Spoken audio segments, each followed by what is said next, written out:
was a really little kid, this local small amusement park that used to be opened by us would hold this annual event called Pumpkin Land, which was held on the Saturday before Halloween, where candies would be given out to kids in between rides, and pumpkins would be scattered throughout the park for families to pick up and take home before leaving.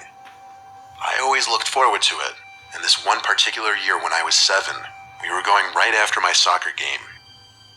The park also rewarded kids for coming in costumes, so I was going in my cliche Scream costume. Anyway, my parents took my 2 siblings and I, and when we got there, my brothers begged to go on the haunted house ride first, and then the roller coasters. Basically, they wanted to do the most thrilling rides first.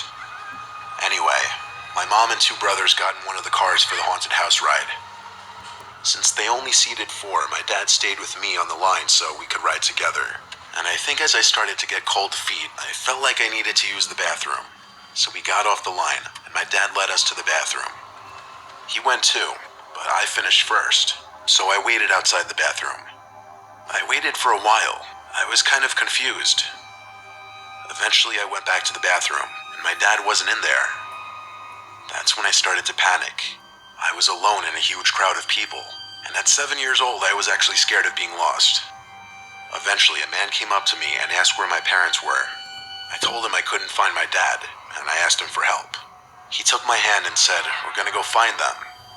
I remember him leading me with a tight grip of my hand, and suddenly he pulled out his archaic Nokia brick cell phone and started talking to someone on the other end. The only major thing I remember him saying was, "Oh, I'm with him right now," as he looked down at me and smiled. Then he said, "Okay," and hung up. He looked at me again and said that was my dad, and that he was waiting by the parking lot. He continued to lead me, but even at 7 years old, I wasn't an idiot. I was wise to the fact that my dad did not have a cell phone, and that this stranger probably didn't know my dad. How would he even know who I was if I was under a Scream mask? As we were approaching the front gates of the park, I spotted a female employee and started saying "excuse me" over and over until I got her attention. Then I said, "I don't know him, please help." The man defended himself, saying he knew my dad and was trying to get me to him, but the employee took my side and asked me to come stand by her so she could use the loudspeaker to find my parents. The man didn't stay a second longer after that. He walked away quickly into the parking lot.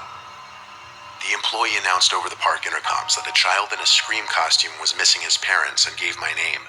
Eventually my dad came running over, waving his hands. He was a nervous wreck. The employee told him of the potential predator and the possible attempted kidnapping, and that's when he lost it. When my mom came over, she was just as furious. My parents asked the manager to see the surveillance footage. Somehow at that time, the amusement park didn't have any surveillance cameras, according to the manager. Still, my parents thanked that employee for getting me away from that man, and we tried to have a normal day after that. I was too young to realize the severity of the potential situation I had just avoided. Obviously, remembering it as an adult is a lot more sickening to think about.